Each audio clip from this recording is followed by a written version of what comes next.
तमिलनाडु के कुर्नूल में हुए हेलीकॉप्टर हादसे में बिपिन रावत के साथ मध्य प्रदेश का एक लाल भी शहीद हुआ, जो सीडीएस बिपिन रावत की सुरक्षा में तैनात था। सीहोर के रहने वाले जितेंद्र के शहीद होने की खबर के बाद धामंदा गांव में मातम का माहौल है और लोग बेटे की शहादत पर दुख जता रहे हैं।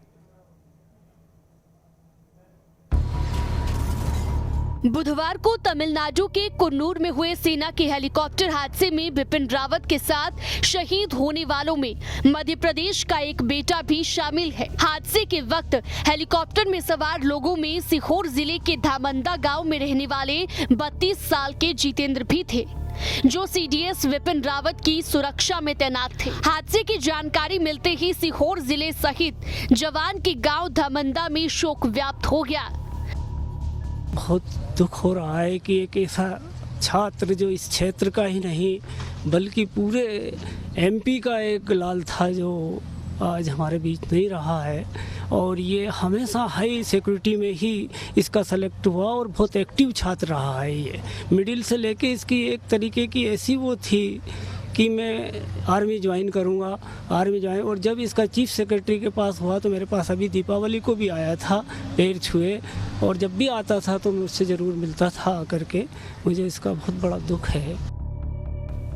जितेंद्र कुमार के परिवार में उनके माता पिता के साथ साथ 2 भाई, 2 बहनें, पत्नी, 4 साल की बेटी श्रिव्या और 1.5 साल का बेटा चैतन्य मौजूद हैं, जिसमें से जितेंद्र की मां की तबीयत खराब है। हादसे के बाद प्रशासन के लोग और अधिकारी धामंदा गांव पहुंचे और परिवार को सांत्वना दी। जितेंद्र की हेलीकॉप्टर हादसे में हुई मौत की खबर जैसे ही धामंदा गांव पहुंची, गांव में मातम छा गया। लोग अपने अपने ढंग से गांव के इस बहादुर सिपाही को याद करते नजर आए। हमें मीडिया के द्वारा 2-2:30 बजे के समथिंग मालूम पड़ा, पर सही कंफर्म नहीं हुआ था। हम स्तंभ रह गए, सही कंफर्म नहीं हुआ। और लगभग 5-6 बजे के समथिंग कंफर्म हो पाया कि हाँ अपना ही भतीजा है, अपना ही भाई है जितेंद्र। जब यहाँ आते थे वो ऐसी कौन सी यादें थी, क्योंकि इस गांव की मिट्टी में ही वो खेले हैं, पढ़े हैं, बड़े हैं? वो तो फुल टाइम सब साथ ही में गुजारता था, हमेशा सबके साथ ही रहता था। ऐसा नहीं है कि आया है तो गांव पे भी जाना, सबसे मिलना जुलना, युवाओं के साथ रहना। और चाचा भतीजे का कम रिश्ता, लेकिन दोस्त की तरह रहता था हमेशा। हादसे के बाद पूरे इलाके में शोक का माहौल है और हर कोई इस मुसीबत की घड़ी में शहीद के परिवार के साथ खड़ा है।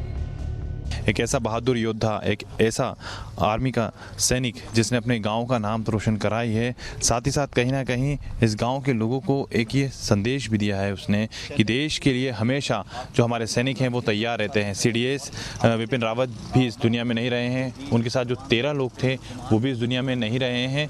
लेकिन कहीं ना कहीं ये भी कहना गलत नहीं होगा कि जब इस तरह की घटनाएं सामने निकल कर आती हैं, फिर इस तरह की तस्वीरें सामने निकल कर आते हैं, तो कोई एक व्यक्ति नहीं रोता है, पूरा देश रोता है। वीडियो जर्नलिस्ट अनवर के साथ जितेंद्र शर्मा, न्यूज़ स्टेट, धामंदा।